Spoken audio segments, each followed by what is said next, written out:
Hello again, everyone. Edwin Learnard back once again.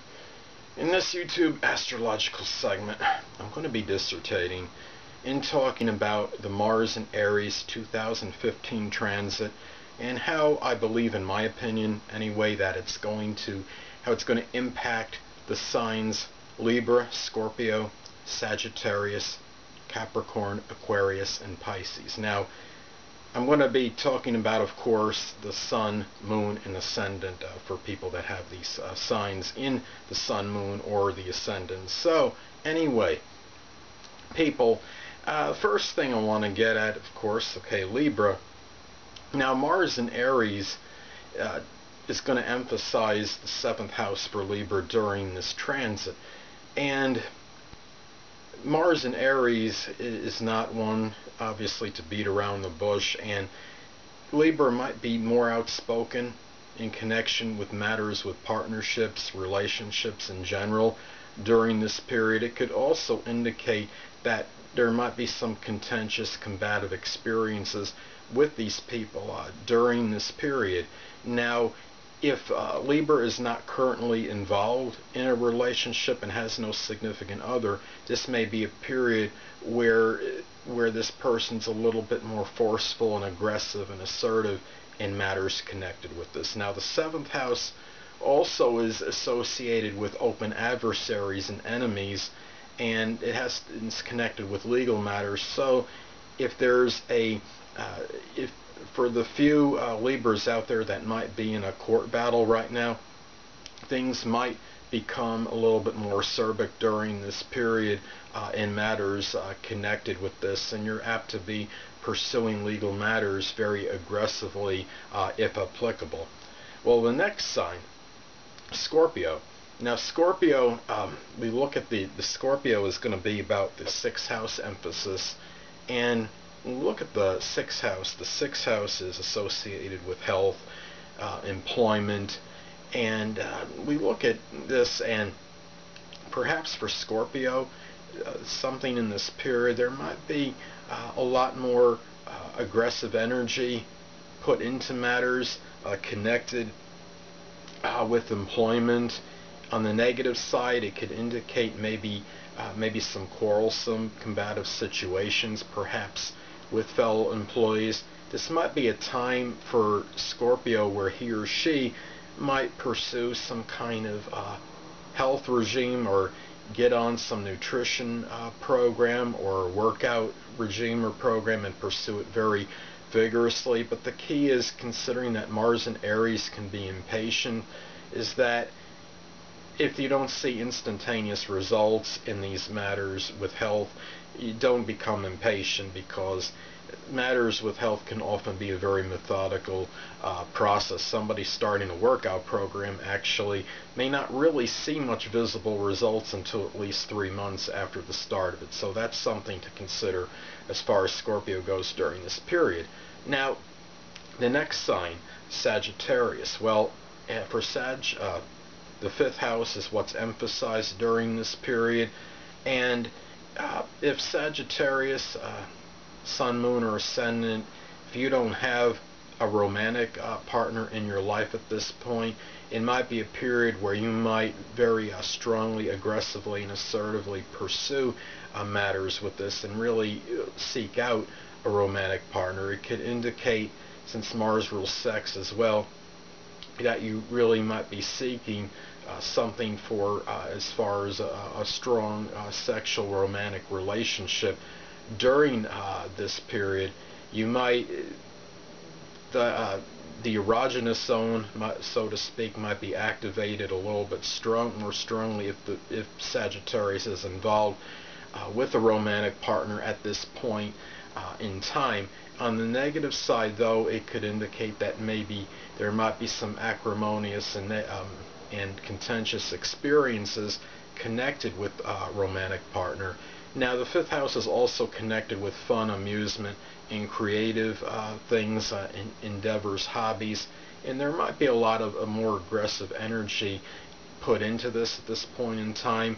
If it might be a period for Sagittarius that he or she may pick up a new hobby, something connected with creativity.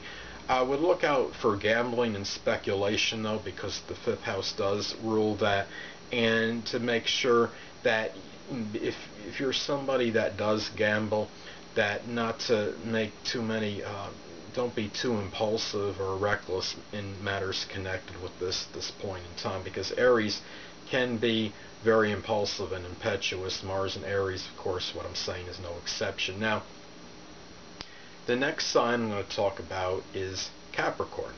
And for Capricorn, the fourth house is what's emphasized during this period. Now, matters on the home front, there might be some more quarrels, there might be some more squabbles than usual connected with family members and people in close to home in the family circle. Perhaps if you're a Capricorn and you don't have your own home at this point, you might express a lot more aggressive and assertive energy in connection with maybe perhaps buying a new home at this point in time. If you're involved with somebody with real estate and you're attempting to buy a home, this might be a period where you're putting forth a lot more energy into this. And the key is just not to get impatient if you don't have instantaneous results, or you don't get maybe the home as quickly as you want, because Mars in Aries, as I stated before, can be rather impatient as far as its effect on people. So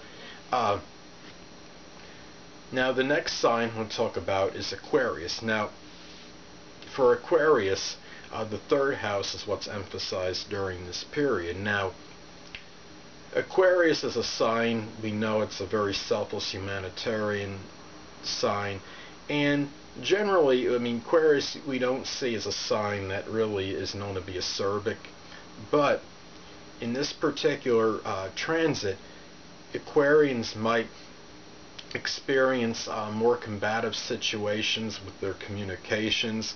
If he or she has siblings, if applicable, their siblings might be more quarrelsome than usual during this time. There might be situations involving one or more siblings where either you or a sibling may be a little bit more easily provoked during this period, a little bit more agitated. And there's also, there could be a lot of courage, fortitude, and downright fearlessness in association with communications at this point. Also, the third house is connected with our neighbors in our neighborhood, so just be safe, be careful, not maybe, because it could be a period where situations with neighbors might be a little bit more contentious than usual, and some of these people might be a little bit angered a little bit quicker without really much provocation. So anyway, last but not least, Pisces. Well, with Pisces, the second house is what's emphasized and accentuated during this transit for Aries. And now with Pisces, Mars emphasizing the second house, this may be a period where Pisces puts forth a lot of energy, more so than usual, aggressive energy, into matters pertaining to income generated. Pisces may take up an additional job maybe at this point in time. Emphasis will be on possessions as well. There might be something where maybe Pisces puts a lot of energy into accumulating more possessions, perhaps, for example, to sell them, maybe going to places such as, like garage sales, and then trying to sell them at a higher price, for example. So, and also the second house is associated with our self-worth and self-esteem.